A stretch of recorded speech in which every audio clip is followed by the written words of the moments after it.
Pull! Oh! Ya!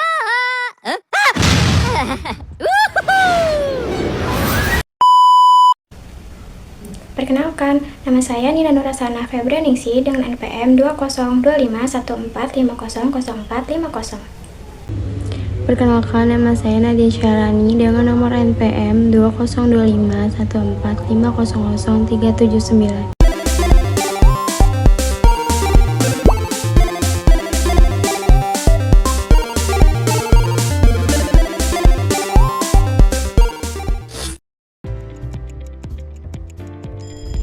Setiap pagi mungkin kita bangun karena dengar suara alarm di HP kita. Sambil melek di pinggir kasur, buka HP dulu, update media sosial, dan sehabis mandi langsung berangkat ke sekolah naik ojek online, dan kalau mau jajan tinggal pesan makan. Semua lewat HP kita.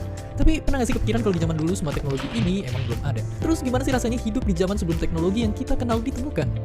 Jadi lebih enak mana hidup di zaman sekarang atau tahun 50-an? Pastinya banyak yang jawab lebih enak zaman sekarang. 70 tahun yang lalu jelas belum ada internet, belum ada YouTube, video ini, dan tentunya belum ada smartphone. Tiap pagi dibangunin sama jam waker. Kalau mau nelfon orang kita harus pakai telepon ribet yang mesti diputer. Kalau mau dengerin musik kita harus pakai alat gede ini buat mainin piring yang gak kalah gede. Berangkat pergi mesti jalan kaki, kalau jauh baru naik delman. Sungguh sangat ribet. Tapi manakah sekarang benda-benda ini? Bagaimana bisa semua hal yang ribet ini dimasukin ke HP kita yang kecil? Jadi, ceritanya ada revolusi yang dipimpin sama teknologi digital. Sebelum revolusi ini, penyimpanan data masih berbentuk analog atau bahkan manual. Buat ngirimnya juga belum canggih-canggih banget. Tapi dengan teknologi digital ini, pastinya semuanya jadi lebih cepat dan praktis. Tapi bayangin dulu kita nyimpen data-data masih ditulis di kertas, sedangkan satu CD bisa nyimpen data sama dengan 19 meter tumpukan kertas. Dan akhirnya zaman sekarang kita udah biasa banget nemuin memori 1 tera. Padahal kalau dijadiin tumpukan kertas juga bakalan setinggi gunung Everest yang ditumpuk 3. Ini karena semua data direkam dan dikirim dalam bentuk kode angka. Dan semakin teknologi terus maju dan maju, semua ujungnya ke satu penemuan yang penting banget. Internet. Munculnya internet bikin perkembangan teknologi melesat kencang. Dulu buat nonton film kita harus ke bioskop dan ngantri panjang banget buat beli tiket. Sekarang kita tinggal buka HP dan pesan tiket online. Bahkan udah ada ribuan film siap ditonton lewat sentuhan tangan. Untuk belanja dan bertransaksi kita nggak perlu lagi ke bank buat ngambil uang. Di zaman dulu pun bank itu pakai sistem barter alias nggak segampang transaksi di hari ini. Sekarang ini ibaratnya bank pun udah masuk ke HP kita. Dan karena smartphone udah bisa ngelakuin apa aja, banyak juga orang yang punya lebih dari satu.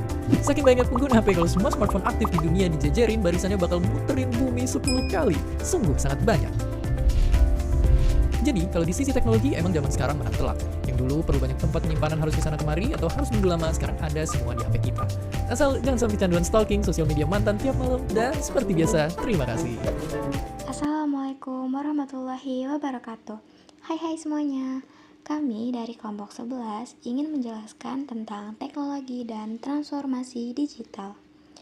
Anggota kelompoknya ada saya sendiri, Nina Nurhasana Febrianingsi dengan NPM 202514500450 dan teman saya Nadia Syaharani dengan NPM 202514500379. Di sini apa aja sih yang akan kami bahas? Yang pertama ada revolusi industri 4.0 dan Making Indonesia 4.0. Yang kedua ada pemanfaatan AI, Big Data, dan juga IoT dalam bisnis. Dan yang terakhir ada kesediaan sumber daya manusia Indonesia menghadapi transformasi digital. Revolusi industri 4.0 itu apa sih?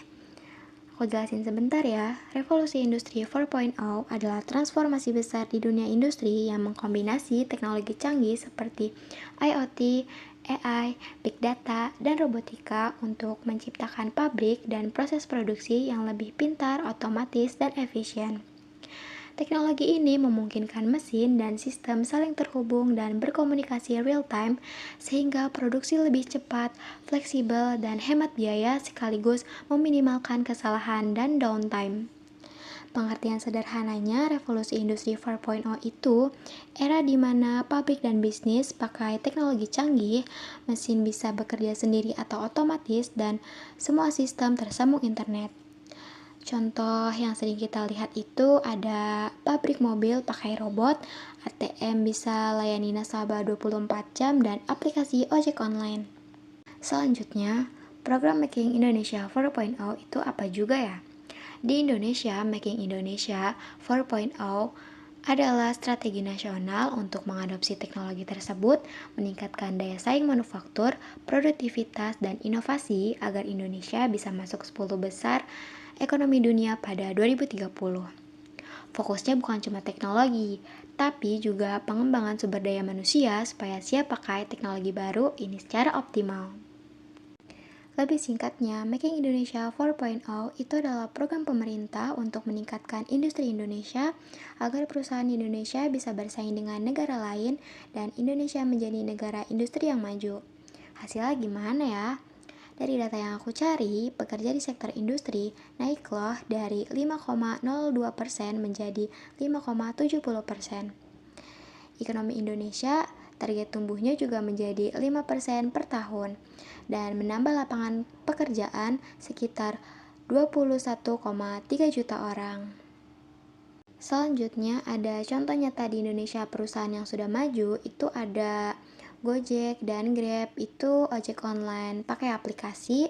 Terus ada Tokopedia, Shopee, Lazada, Blibli, itu aplikasi jual beli online, dan juga ada Dana dan GoPay dan sebagainya, itu bisa bayar pakai HP.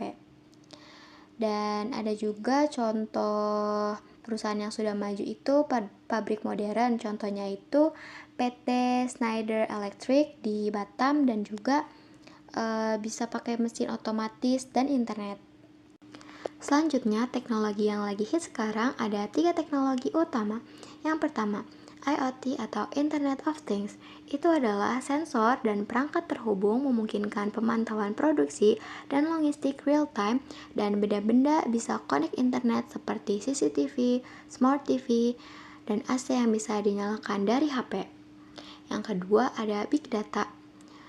Itu adalah data yang jumlahnya banyak banget. Contohnya itu data pengguna media sosial dan transaksi online. Dan yang terakhir ada AI atau Artificial Intelligence. Itu adalah komputer yang bisa berpikir seperti manusia. Contohnya ChatGPT, Google Assistant, dan sebagainya. Internet of Things atau IoT merupakan teknologi yang memungkinkan benda-benda di sekitar kita terhubung ke jaringan internet. Teknologi ini ditemukan oleh Kevin Aston pada tahun 1999. Hingga saat ini, teknologi IoT sudah dikembangkan dan mulai diaplikasikan. Salah satu produknya yang paling akrab dengan kita adalah layanan GPS. Cara kerjanya, setiap benda yang terhubung ke internet bisa diakses kapan saja dan di mana saja. Bayangkan, ketika kita meninggalkan rumah, ternyata lupa mematikan TV, kita bisa mematikan dari jarak jauh hanya dengan mengirim pesan ke rumah kita. Rumah, tolong matikan TV. Bahkan bila kita sedang dalam perjalanan dan tiba-tiba terjadi kecelakaan, CCTV di jalan raya dapat mendeteksi adanya kecelakaan lalu lintas, lalu mengirimkan informasi pada sistem dan mengabarkan pada rumah sakit terdekat untuk mengirimkan ambulans. Sementara itu, jam tangan pintar yang digunakan oleh korban kecelakaan dapat memberi informasi tentang kondisi tubuh korban dan memberi kabar pada keluarga atau kerabat terdekat. Saat ini, Indonesia sendiri sudah menerapkan IoT pada proyek-proyek Smart City di 23 kota. Ada juga startup seperti Gignesia yang menjadi wadah bagi developer IoT di Indonesia. Jadi, sangat mungkin jika suatu hari nanti di rumah kita muncul iklan-iklan dadakan, atau bahkan meme tentang curhat sama tembok bisa benar-benar terjadi. Selanjutnya, kenapa sih bisnis itu butuh teknologi ini? Jadi, pemanfaatan AI, Big Data, dan juga IoT dalam bisnis Indonesia itu mengubah cara kerja menjadi lebih pintar dan efisien. Yang pertama, AI itu bisa mengotomatisasi tugas, menganalisis data pelanggan, personalisasi layanan, dan prediksi tren untuk keputusan bisnis cepat. Yang kedua ada IoT, itu bisa menghubungkan perangkat real time untuk monitoring produksi, manajemen inventaris, dan logistik yang responsif. Dan yang terakhir Big Data, itu bisa membantu memahami pola konsumen dan pasar secara mendalam, mendukung strategi marketing dan operasional bisnis. Gabungan ini mempercepat efisiensi, inovasi, dan manajemen risiko bisnis di sektor seperti retail, manufaktur, dan fintech. Contoh nyatanya itu ada aplikasi Shopee, bisa tahu produk yang lagi laris, Gojek tahu di mana driver terdekat, dan bank bisa mendeteksi transaksi yang mencurigakan. Selanjutnya, sektor yang paling cepat bertransformasi digital di Indonesia itu ada 5. Yang pertama, perbankan dan keuangan. Digital banking dan fintech bikin transaksi lebih mudah. Yang kedua, pendidikan. Online learning dan platform digital seperti Google Classroom makin populer. Yang ketiga, kesehatan. Telemedicine dan rekam medis elektronik makin banyak dipakai. Yang keempat, transformasi dan logistik. Aplikasi ride hailing dan pelacakan barang real time lewat IoT. Dan yang terakhir, manufaktur, otomatisasi dan pemeliharaan prediktif pakai AI dan IoT. Bagaimana kesiapan masyarakat Indonesia? Berikut data terbaru yang didapat pada tahun 2024. Yang pertama, skor kesiapan digital yaitu 43,34 dari 100 yang tergolong masih rendah. Kedua, yang memiliki akses internet yaitu 72,78%, naik dari 69,21%, yang artinya sekitar 7 dari 10 orang Indonesia sudah dapat memakai internet. Namun, masih banyak yang belum siap memakai teknologi yang canggih. Masalah yang masih ada, tantangan utamanya itu, yang pertama, kesenjangan dalam penguasaan teknologi. Kondisi yang terjadi sekarang, sekitar 56 dari 75 orang mengalami kendala dalam menggunakan teknologi. Yang kedua, perbedaan tingkat kemampuan antar wilayah. Wilayah Jakarta lebih maju, sementara daerah lain masih tertinggal.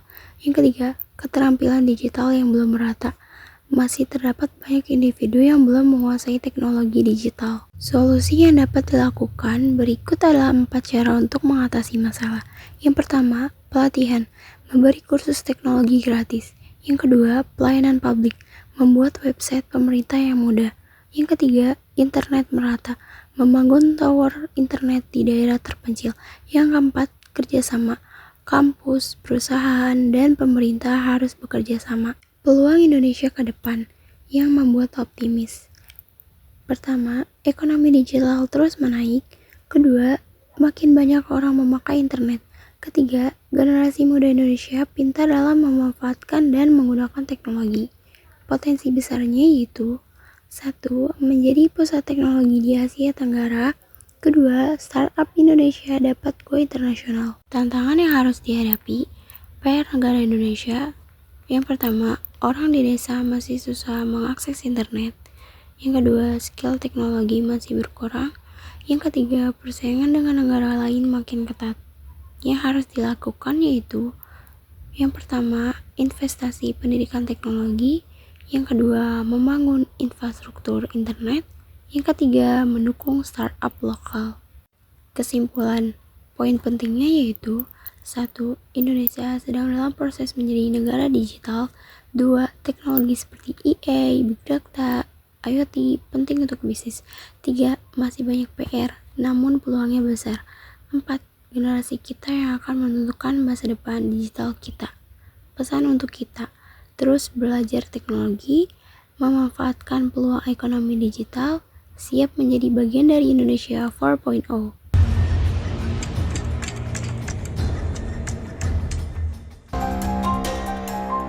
Berdasarkan laporan ekonomi SEA 2021 yang dikeluarkan Google, nilai ekonomi digital Indonesia diprediksi mencapai lebih dari 2.000 triliun rupiah pada tahun 2025. Bahkan pada 2030 diproyeksikan lebih dari 4.700 triliun rupiah atau tumbuh 5 kali lipat dari saat ini dengan kontribusi terhadap PDB mencapai 18%. Pengembangan ekonomi digital menjadi salah satu strategi utama transformasi ekonomi Indonesia. Proyeksi ledakan ekonomi digital bisa tercapai jika Indonesia mampu memanfaatkan ruang digital dan menghindari penyalahgunaan teknologi informasi. Lantas, bagaimana negara menjawabnya? Digitalisasi sejatinya bukan hanya milik segelintir orang. Membuat masyarakat agar melek dan cakap digital menjadi salah satu kunci untuk menghadirkan transformasi digital yang inklusif.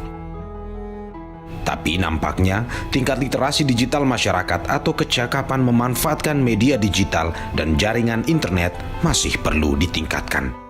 Presidensi G20 patutnya bisa jadi momentum agar transformasi digital yang inklusif dan berkelanjutan bisa terwujud nyata. Pemerataan akses internet hingga ke pelosok tanah air juga dibutuhkan untuk memacu ekonomi masyarakat ke arah digital. Tuntasnya pembangunan jaringan kabel serat optik 36.000 km yang menghubungkan 514 kota dan kabupaten pada sambungan tulang punggung internet nasional pada tahun 2019 yang disebut Proyek Palaparing atau Tol Langit telah meningkatkan konektivitas internet masyarakat secara signifikan. Namun, pekerjaan rumah belum berakhir. Di daerah Papua, baru sepertiga warga dewasanya yang bisa terkoneksi dengan internet. Indonesia harus bergegas, karena potensi pertumbuhan ekonomi digital amat besar. Jika tak segera berlari, negara lainlah yang akan mencaploknya. Selain infrastruktur dan literasi, keamanan siber juga menjadi pilar penting dalam menjamin keberhasilan transformasi digital. Negara tidak boleh tutup mata terhadap serangan siber kala keran transformasi digital terbuka lebar. Jika dikaitkan dengan iklim ekonomi digital, kebocoran data paling kerap terjadi. Dalam konteks global, terjadi sebanyak 37 miliar pelanggaran data di tahun 2020. Negara mestinya hadir melindungi. Ironinya, di era digital kini, Indonesia masih belum punya payung hukum perlindungan data pribadi.